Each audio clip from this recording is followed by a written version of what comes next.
Welcome back to the show where we run you through all the Dolphins news you need to know about. After you get through the news you need to know about, we run you through the fan Q&A where we answer fans' questions.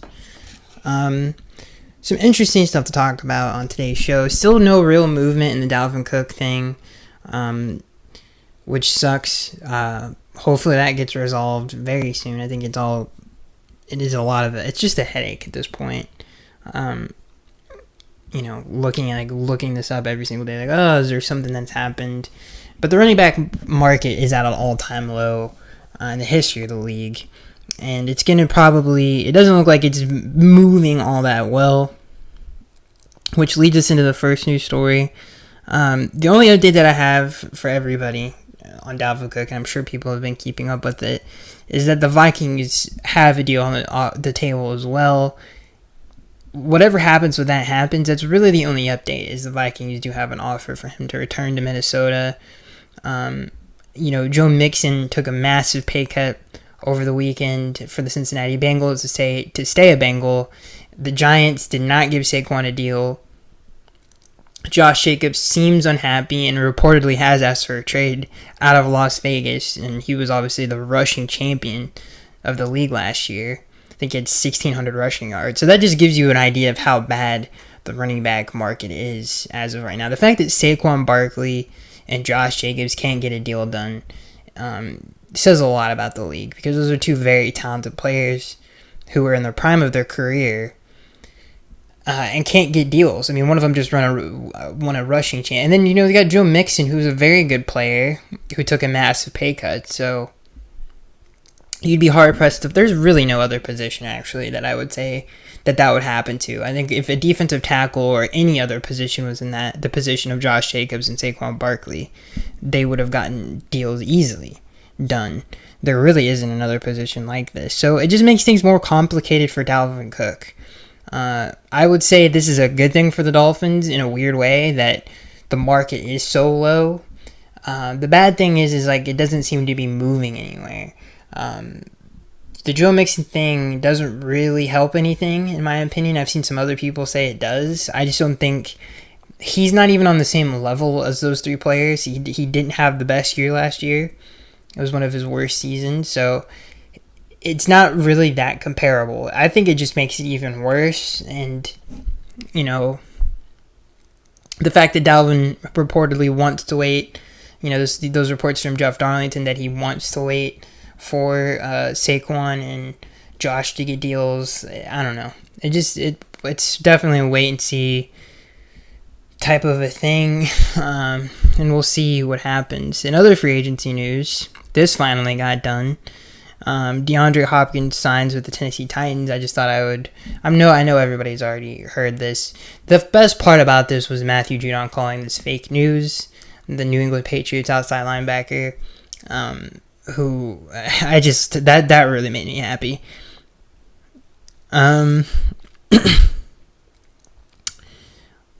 This is an old update, but this has been recirculating. This comes from Pro Football Rumors.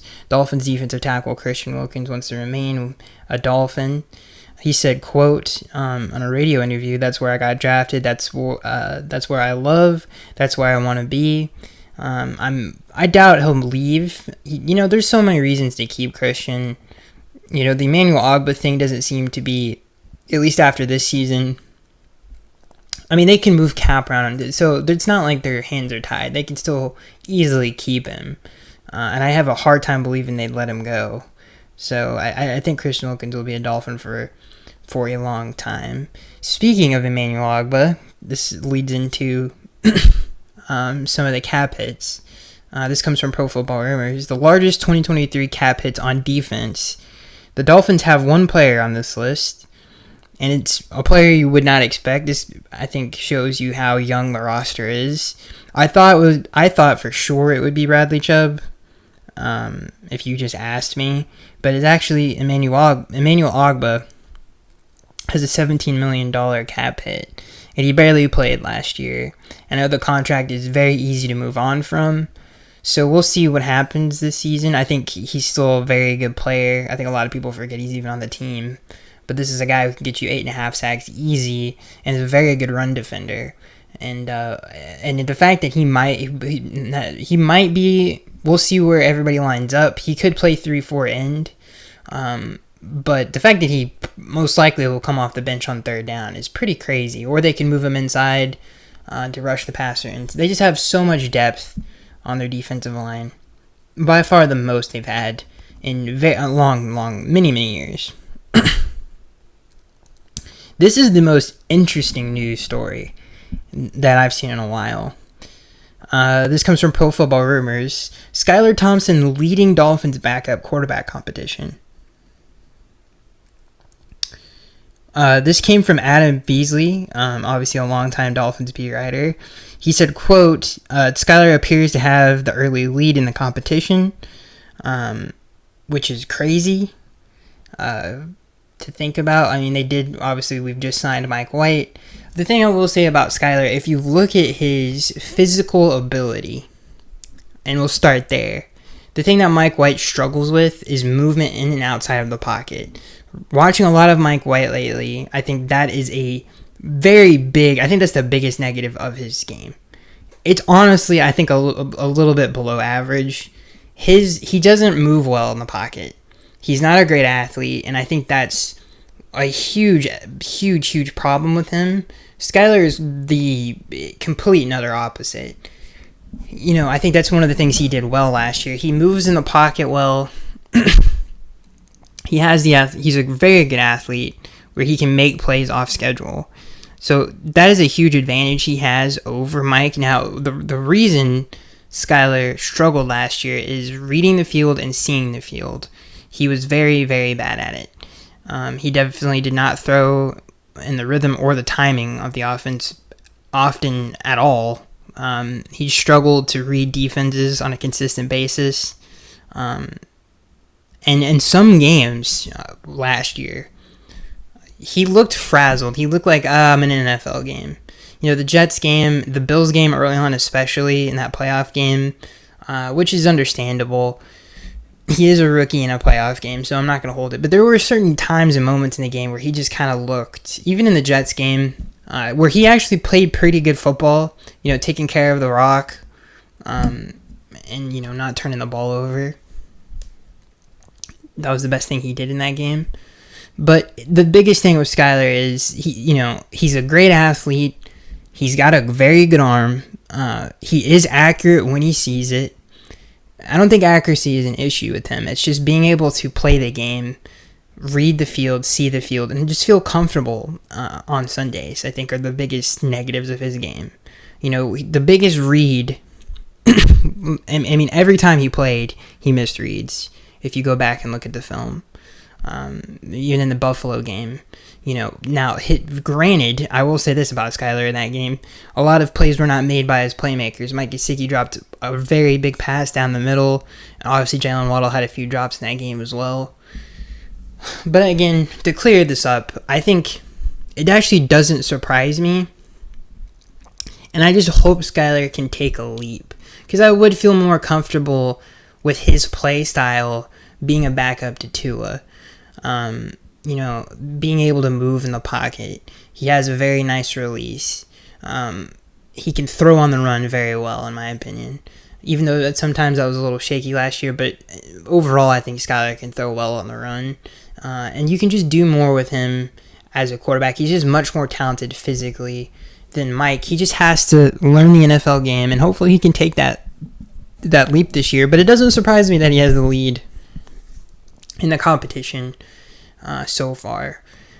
Just Mike White just cannot make anything move well. He doesn't move as well in the pocket, and he can't make plays off schedule like Skylar can. So I'm interested to see. That is a big. You know, the thing is about Skylar is he did have a good preseason last year, but I'm interested to see how well he plays in the preseason this year. There's a lot of depth on this offense, so he's going to be playing with good players out there. I wouldn't mind seeing him get reps with the ones either. If on like the third preseason game, if they only want to play a drive, I would actually like to see Skylar have reps with the ones in preseason, just to see how far he's come. But it's definitely going to be an interesting preseason watch, is who plays better. Mike or Skylar. I wouldn't be surprised if it was Skylar as the two this upcoming season. There are things Mike White does better. Mike White throws the ball better in the pocket. Mike White reads progressions better. But I think Skylar has much higher ceiling, and physically, it's not even close. He's a much more talented player. This next news story is about Chris Greer. This comes from Pro Football Rumors. 2023 NFL dead money by every single team. So who has the most dead money from all these? Most dead money. Good God, help me. This is the most dead money in the NFL, ranked from 1 to 32. 1 being the worst, 32 being the best. And this is what I really wanted to talk about. The Miami Dolphins are currently 26th in the NFL in dead cap. They only have $8 million in dead cap. And I've talked about this before. So as a contrast, the worst dead cap situation in the NFL is to the Tampa Bay Buccaneers with $75 million in dead cap. That's a lot of money. So dead cap is money you're spending on players that don't play for your team anymore. And this was a huge issue in the pre-Chris Greer era. There was a lot of dead cap the Dolphins had to deal with. That's one of the reasons why the 2019 team had to be stripped down to the bones, because the dead cap was outrageously bad. When Mike Tannenbaum and Adam Gase were running the team, they just mismanaged the cap. And Chris Greer, who has had some nice drafts in the last few years, if it wasn't for Brian Flores, it would have been nice to see what he could have done with the first round pick this previous draft. But he's had some really nice drafts these last few years. I think the best thing he does is manage the cap and manage the future of the team. He does that better than almost any GM in the NFL. He does a really, really, really, really good job at that. And that's one of the reasons why I think at least the organization has been patient with him.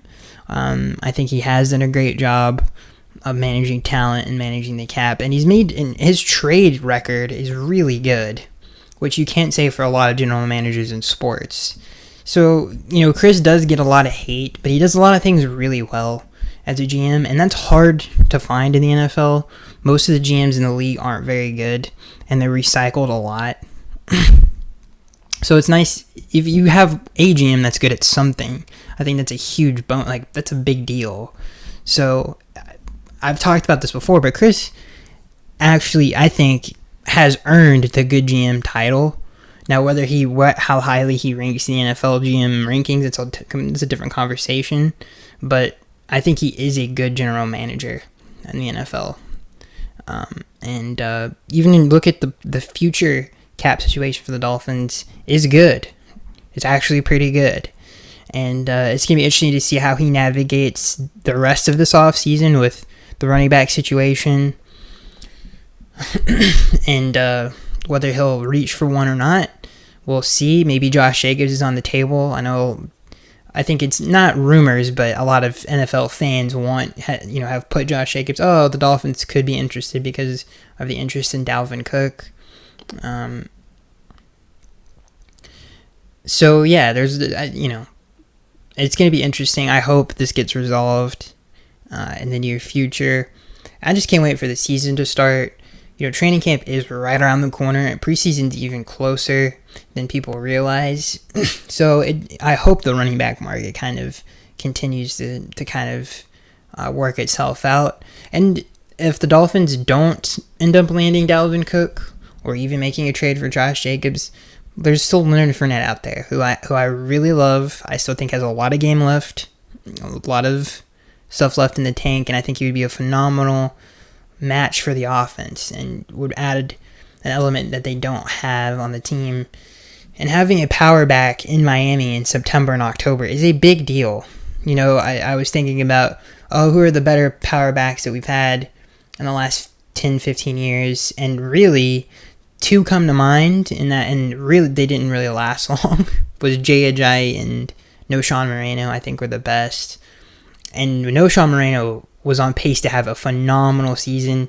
Really would have helped that. I think that if he never got hurt, that team would have made the playoffs. And then obviously Jay Ajayi, who wasn't a Dolphin for very long, but that the 2016 season where we made the playoffs, went 10-6, Adam Gase's first season as the head coach, he was the biggest reason why him and the Unicorns. So it's a big deal, dude. Having that element in an offense in that heat is a big deal, and they don't really have that on the roster. So I hope that at least gets looked into. I really, really like the idea of Leonard Fournette being a Dolphin. So that's it, ladies and gentlemen. Hope you guys enjoyed. No fan. I forgot to do the fan Q&A. Sorry for the dead cap thing. My brain shut off. But I'm hoping this gets resolved soon. That I think that's been the biggest headache of the offseason so far. But a phenomenal team. I can't wait to watch them play. And I think we all are in agreement. And again, one thing I will say before we end it is, if you really think about the Mike White, Skylar Thompson thing, that's really interesting. So when I read that, Adam Beasley reporting that Skylar does have an edge so far, and reportedly Mike White did not have a good OTAs at all, makes a lot of sense that he would be in the lead. I hope Skylar can take that next step because he has a lot of physical ability. So I'm interested in that for sure. So that's it, ladies and gentlemen. Hope you guys enjoyed. See you guys in the next one.